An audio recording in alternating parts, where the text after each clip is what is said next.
আসসালামু আলাইকুম everyone, welcome back to my another new blog. আশা করছি সবাই ভালো আছেন, আল্লাহর অশেষ রহমতে। আলহামদুলিল্লাহ আমরাও সবাই ভালো আছি।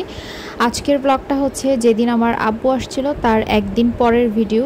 ওরা আসার পর দিন আমার ডেইলি লাইফস্টাইলের আপডেট কোনো কিছু ছিল না, তাই আমি কোনো ভিডিও শ্যুট করি নাই, কারণ যা যা রান্না করেছিলাম, ইফতার যা বানিয়েছিলাম পরদিন আমাদের এগুলো দিয়েই হয়ে গেছে। তো আজকে আমি রান্না বান্না করব আর কি। আজকে সেহরি রান্না ইফতার সব একটা আইটেমই হবে। আমি আজকে চিকেন বিরিয়ানি রান্না করব। তো এখানে 1.5 কেজি ওজনের একটা চিকেন আমি ছোট ছোট করে পিস করে নিয়েছি, বিরিয়ানি কাট করে নিয়েছি ছোট ছোট করে। তারপর পুরো আস্ত একটা লেবু দিয়ে আমি ভালো করে চিকেনটাকে মেখে 20 মিনিটের মতো রেখে দিব। লেবুর রস দিয়ে মাখিয়ে রাখলে চিকেনের যে একটা গন্ধ থাকে, ব্রয়লার চিকেনের একটা কেমন জানি বাজে স্মেল থাকে, তো ওইটা আর থাকে না। তারপর ভালো করে আমি আবারও ধুয়ে নিব। তো এই তো লেবুর রসটা দিয়ে ভালো করে একটু মাখিয়ে তারপর আমি এটাকে রেখে দিব কিছুক্ষণ। আর তারপর এটাকে খুব ভালো করে ধুয়ে আমি চিকেনটাকে টক দই আর লবণ দিয়ে ম্যারিনেট করব। বিরিয়ানির সাথে আলু আমার খুব পছন্দ, তো সেজন্য আমি বিরিয়ানিতে ভালো পরিমাণেই আলু দিই। তো এই যে আলুটাকে ভেজে নিচ্ছিলাম। আর এখানে আমার সব কিছু রেডি। এই যে পোলাওয়ের চাল, মটরশুঁটি ধুয়ে নিয়েছি। এখানে 1 কেজি পরিমাণ পোলাওয়ের চাল নিয়েছি। পরিমাণে বেশি রান্না করতেছি, তার কারণ আজকে আমাদের বাসার দারোয়ান সিকিউরিটি গার্ড ওই আঙ্কেলদেরকে ইফতার দিব। তো সেজন্য বিরিয়ানি দিয়ে ইফতারটা দিব, সাথে আর অন্য কিছু থাকবে। তো এই যে ভালো করে আমি চিকেনটা ধুয়ে নেওয়ার পর এখন এখানে আমি দিয়ে দিব লবণ আর দিয়ে দিব টক দই। চিকেন বিরিয়ানি অলওয়েজ আমি একই রেসিপিতেই রান্না করি। আমার এই বিরিয়ানির রেসিপি আমি অসংখ্যবার আপনাদের সাথে শেয়ার করেছি। তো বিরিয়ানির রেসিপি বারবার শেয়ার করতেও ভালো লাগে। তো এখানে দিয়ে দিচ্ছি ফেটিয়ে রাখা টক দই। বিরিয়ানির মধ্যে টক দইটা দিলে বিরিয়ানির টেস্টটা অনেক বেশি ভালো আসে। তো এখন ভালো করে আমি এটাকে মাখিয়ে রেখে দিব। আর ওইদিকে আমার আলু ভাজা হয়ে গেছে। আলু ভাজা হয়ে গেলে ওই তেলের মধ্যেই আমি পেঁয়াজ কুচি ভেজে তারপর সব মশলা কষিয়ে এই মাখানো চিকেনটা দিয়ে দিব। বিফ বিরিয়ানি আর চিকেন বিরিয়ানি এই মাংস কষানোর ইয়েটা আর কি, টেকনিকটা আমার দুইটা আলাদা, দুইটা একই রকম না। চিকেন বিরিয়ানি আমি অলওয়েজ এভাবে রান্না করি, আর বিফটা একটু অন্যভাবে কষিয়ে নিই। তো এই যে এখানে আমি পরিমাণ মতো তেল দিয়ে দিয়েছি, তার মধ্যে আস্ত গরম মশলা দিলাম। এখন দিয়ে দিচ্ছি বেশি করে পেঁয়াজ কুচি। আজকে বিরিয়ানি রান্নার সময় মনের ভিতরে একটা ভয় কাজ করতেছিল, পরিমাণে বেশি, তার উপর আমি আবার ওনাদেরকে ইফতার দিব, মজা হবে কিনা, আবার রোজা থেকে লবণও চেক করা যায় না, পারফেক্ট হবে কিনা সেটা নিয়ে একটু ভয়, একটু টেনশনে ছিলাম যে কি জানি হয়, আবার কি ভর্তা টাইপের হয়ে যায় কিনা বা কিছু উল্টাপাল্টা হয় কিনা সেটা নিয়ে একটু টেনশনে ছিলাম। আর রোজা থেকে রান্না পারফেক্ট করাটা কিন্তু কি বলবো, এটা খুব কঠিন একটা কাজ। আলহামদুলিল্লাহ রোজা থেকেও রান্না পারফেক্ট করতে পারি, কারণ লবণের পরিমাণটা চোখের আন্দাজে যতটুকু দেই অতটুকুতেই আমার সব সময় হয়ে যায়, সেজন্য এটা নিয়ে খুব একটা কনফিউজড থাকতে হয় না। তো এই যে এখানে আমি দিয়ে দিয়েছি আদা রসুনের পেস্ট। মশলাটাকে একটু কষিয়ে নিয়ে এখন দিয়ে দিচ্ছি 1 প্যাকেট বিরিয়ানির মশলা। আর এখানে আমি দিব 1/2 প্যাকেট তেহরির মশলা। 1 প্যাকেট বিরিয়ানির মশলাতে হবে না, যেহেতু পরিমাণে বেশি, তো তেহরির মশলাও এটাতে আমি অ্যাড করব। একটুখানি পানি দিয়ে এখন মশলাটাকে কষিয়ে নিব। এখানে আমি আরও মশলা দিব, জিরা গুঁড়া দিব এক্সট্রা, আর ধনিয়া গুঁড়া দিব। আগে মরিচের গুঁড়াটাও দিতাম। তো আরিশ বিরিয়ানি খুব পছন্দ করে, সে যখন থেকে বিরিয়ানি খাওয়া শিখেছে তখন থেকে আমি বিরিয়ানিতে মরিচটা স্কিপ করি, মরিচটা দিলে ঝাল হয়ে যায়। এখন দিয়ে দিলাম জিরা গুঁড়া আর ধনিয়া গুঁড়া। তারপর এখানে আমি একটু মুরগির মশলা দিয়ে দিলাম অল্প একটু করে। আর বিরিয়ানিতে আমি কখনোই হলুদ দেই না, বিরিয়ানিতে হলুদ দেওয়াটা মানায় না, এটা খিচুড়ি টাইপ হয়ে যাবে আর কি হলুদ দিলে।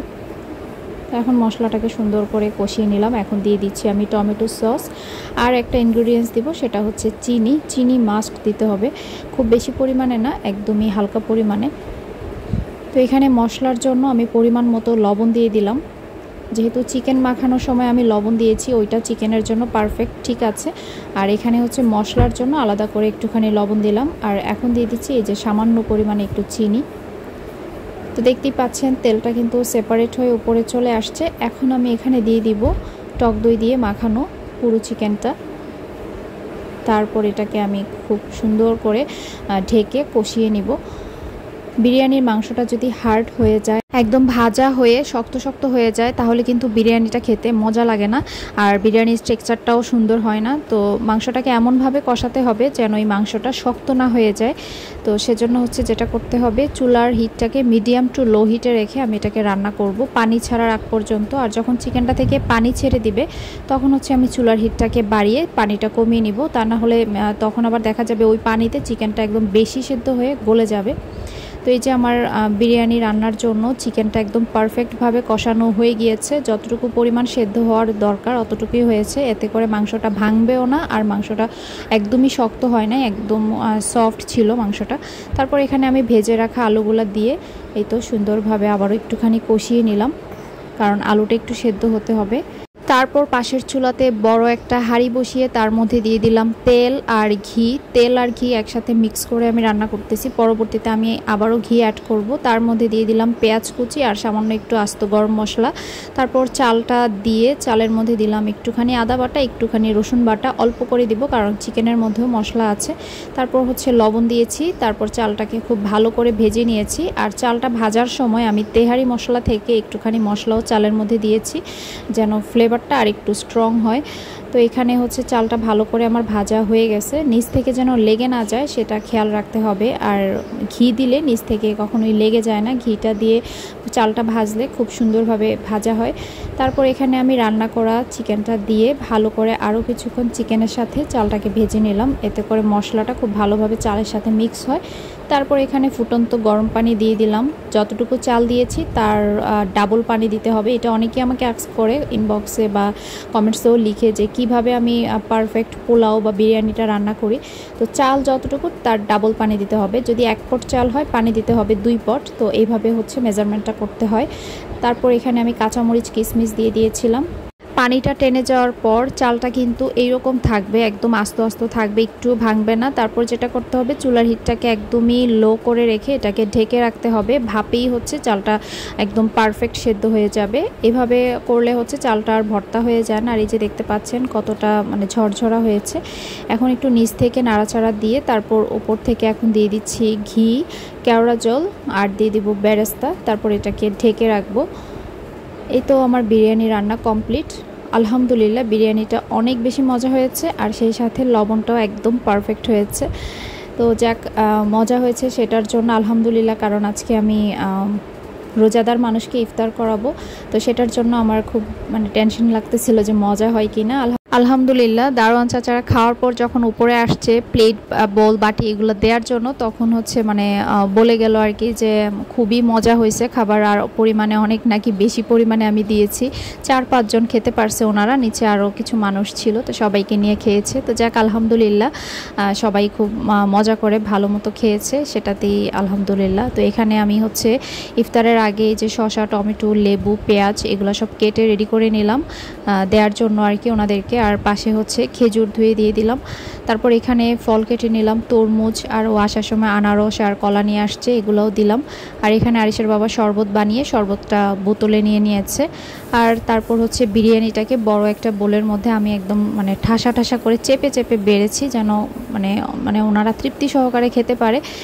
তো এই তো এখন সেইগুলা নিয়ে যাচ্ছে নিচে। তো যাওয়ার মুহূর্তে আমার মনে হলো যে কি জানি একটা দেই নাই, তারপর হঠাৎ ডাইনিং টেবিলের দিকে তাকাতেই মনে হলো যে আমি তো জিলাপি দেই নাই, বক্সটা দেখে মনে হয়েছে লাস্ট মুহূর্তে।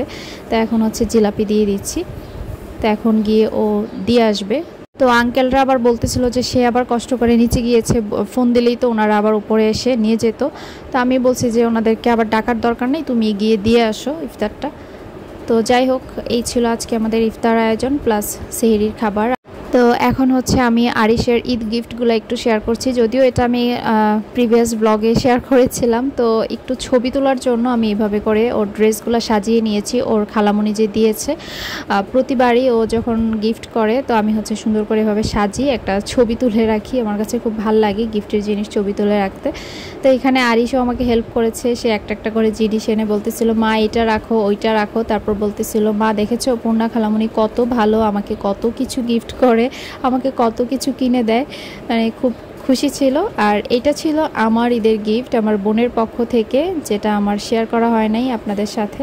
তো সে আমাকে বলেছিল একদম চিরকুট লিখে, তারপর হচ্ছে আমি যেভাবে অ্যাড্রেস লিখে পার্সেলগুলো রেডি করি এটাও যেন সেমভাবে করি আমার বাসার অ্যাড্রেস দিয়ে। তো ওর কথা মতো আমি সেভাবেই হচ্ছে রেডি করে নিয়েছিলাম। আর এই ড্রেসটা হচ্ছে সে আমার পেজ থেকে আমাকে ঈদের জন্য গিফট করে আর কি। তো ড্রেসটা কিন্তু অনেক বেশি সুন্দর। আর এই ড্রেসটা আর তাওয়াক্কাল পার্পল কালারের ড্রেসটা আমাদের পেজের মোস্ট সেলিং দুইটা ড্রেস। আলহামদুলিল্লাহ অনেক আপুরদের কাছে এই ড্রেস দুইটা পৌঁছে গিয়েছে ঈদের ড্রেস হিসেবে, আর সবাই খুব ভালো রিভিউ দিয়েছে হাতে পাওয়ার পর। আর এটা ছিল আরিশের বাবার ঈদ গিফট। তো সুন্দর একটা শার্ট দিয়েছে ওর ভাইয়াকে। তো এই তো আপনাদের সাথে ডিটেলসে সুন্দরভাবে শেয়ার করে দিলাম। আর আমার হচ্ছে পেজ রিলেটেড ভিডিও আমার ব্লগে আপনারা দেখতে পছন্দ করেন না, সেজন্য আমি কিছুদিন থেকে স্কিপ করতেছি আর কি ব্যাপারটা, যে ব্লগে শেয়ার করতেছি না। অনেকেই দেখলাম যে কমেন্ট করেন যে পেজের জিনিস আলাদা, এটা আপু ব্লগে দেখাবেন না। আবার অনেকে বলেন যে আপু ব্লগে দেখাবেন বেশি বেশি করে, তাহলে আমরা নিতে পারবো, ব্লগে না দেখালে আমরা কিভাবে নিব, কারণ অনেকেই ফেসবুক ইউজ করে না। তো এখানে কিন্তু আমার বোন আমাকে আরও কিছু সুন্দর সুন্দর জিনিস গিফট করেছে। তো এই যে দেখেন কত কিউট কিউট ইয়াররিংস সে আমার জন্য নিয়ে আসছে। সবগুলো আমার অনেক বেশি পছন্দ হয়েছে। আর আমার কাছে এরকম ছোট ছোট ইয়াররিং পরতে খুব ভাল লাগে, আর প্রত্যেকটা ডিজাইন অনেক বেশি সুন্দর ছিল। এই দুলটা তো আমার অনেক বেশি পছন্দ হয়েছে, কানে পরলেও অবশ্যই ভালো লাগবে মনে হচ্ছে। খুবই সুন্দর একটা ফ্লোরাল ডিজাইন। তো থ্যাংক ইউ ছোট্ট বোন অনেক কিছু গিফট করার জন্য। তো আজকে আপনাদের সাথে দুইটা পাকিস্তানি নিউ ড্রেস শেয়ার করব। তো এইটা হচ্ছে পাকিস্তানি তাওয়াক্কাল ব্র্যান্ডের একটা ড্রেস, আর কালারটা খুবই সুন্দর মিষ্টি কালার, আর কাজ এত বেশি নিখুঁত ছিল ড্রেসটার। আর এটা ছিল শিফনের উপরে, পুরো ড্রেসটাই শিফনের। তো এখানে যে সালোয়ারের কাপড় শ্যান্টুন কাপড়ের, তারপর ওড়না হচ্ছে শিফনের, ড্রেসটাও শিফনের। আর কাজটা দেখেন কত বেশি নিখুঁত। এই ড্রেসটা আমার অনেক পছন্দ হয়েছে। আর এই ড্রেসটা পছন্দ হওয়ার কারণ হচ্ছে এটার উল্টা পিঠে কোনো সুতা ওঠার ব্যাপার নাই, একদম হচ্ছে এক সুতা দিয়ে মনে হয় কাজটা করা, একটুও কোনো সুতা টুতা কিচ্ছু নাই। আমি আপনাদেরকে দেখাবো। এই যে দেখেন এটা হচ্ছে স্লিভসটাও অনেক সুন্দর সিকোয়েন্সের কাজ করা। আর এই যে উল্টা পিঠ দেখেন, উল্টা পিঠটা কতটা স্মুথ, মানে এই যে সিকোয়েন্সে কাজ করা সেগুলো কিন্তু অনেক বেশি স্মুথ কাজ ছিল, মানে একদম হাতে লাগার মতো বা ওইরকম কোনো সুতা ওঠার ব্যাপার ছিল না। খুবই নিখুঁত একটা কাজের ড্রেস। আর ওড়নাটা তো অনেক সুন্দর ছিল, আর নিচের দিকে এরকম করে স্টোন ওয়ার্ক করা আছে। তো এই যে পুরো ড্রেসটা আরেকবার দেখিয়ে দিচ্ছি। কালারটা কিন্তু খুবই সফট একটা কালার, এটাকে মেবি মিষ্টি কালারই বলে। আর ড্রেসের কাপড়টা কিন্তু অনেক বেশি সফট, এটা পরলে যে কাউকে অনেক মানাবে। আর আরেকটা দেখাচ্ছি পাকিস্তানি তাওয়াক্কাল ব্র্যান্ডেরই আরেকটা ড্রেস। এটা হচ্ছে অর্গানজা ম্যাটেরিয়াল, ব্ল্যাক কালারের ওপর এটা এমব্রয়ডারি কাজ করা, ব্ল্যাকের মধ্যে গোল্ডেন ওয়ার্কটা খুবই মানিয়েছে। আর এটার ড্রেসের কাপড় প্লাস হচ্ছে ওড়না দুইটাই অর্গানজা ম্যাটেরিয়াল। সুন্দর এই ড্রেসগুলো নিতে চাইলে পেজের ইনবক্সে নক দিবেন প্লিজ। আর আমি হচ্ছে পেজ লিঙ্কটা এই ভিডিওর কমেন্টে পিন পোস্ট করে রাখবো, ওখান থেকে আপনারা সরাসরি লিঙ্কে ঢুকে পেজে যেতে পারবেন। আর হোয়াটসঅ্যাপ নাম্বারটাও দিয়ে রাখবো, যারা হচ্ছে ফেসবুক ইউজ করেন না তারা চাইলে হোয়াটসঅ্যাপে যোগাযোগ করে ড্রেস নিতে পারেন। আমাদের অনেক অনেক কাস্টমার হোয়াটসঅ্যাপ থেকেও নিচ্ছে। সো ঈদের কিন্তু আর বেশি দিন বাকি নেই। সো ড্রেস নিতে চাইলে কিন্তু জলদি জলদি নিয়ে নিতে হবে, কারণ ঈদ কিন্তু চলেই আসতেছে। তো আপনারা যারা হচ্ছে ড্রেস নিতে চান আমাদের স্টাইল ভাইব পেজে যোগাযোগ করে ড্রেস নিতে পারবেন। তো ঠিক আছে, আজকে এ পর্যন্তই। সবাই ভালো থাকবেন, সুস্থ থাকবেন, আর সবার অনেক অনেক সাপোর্টের জন্য থ্যাংক ইউ সো মাচ সবাইকে। কথা হবে নেক্সট কোনো ব্লগে, সে পর্যন্ত সবাই ভালো থাকেন। আল্লাহ হাফেজ।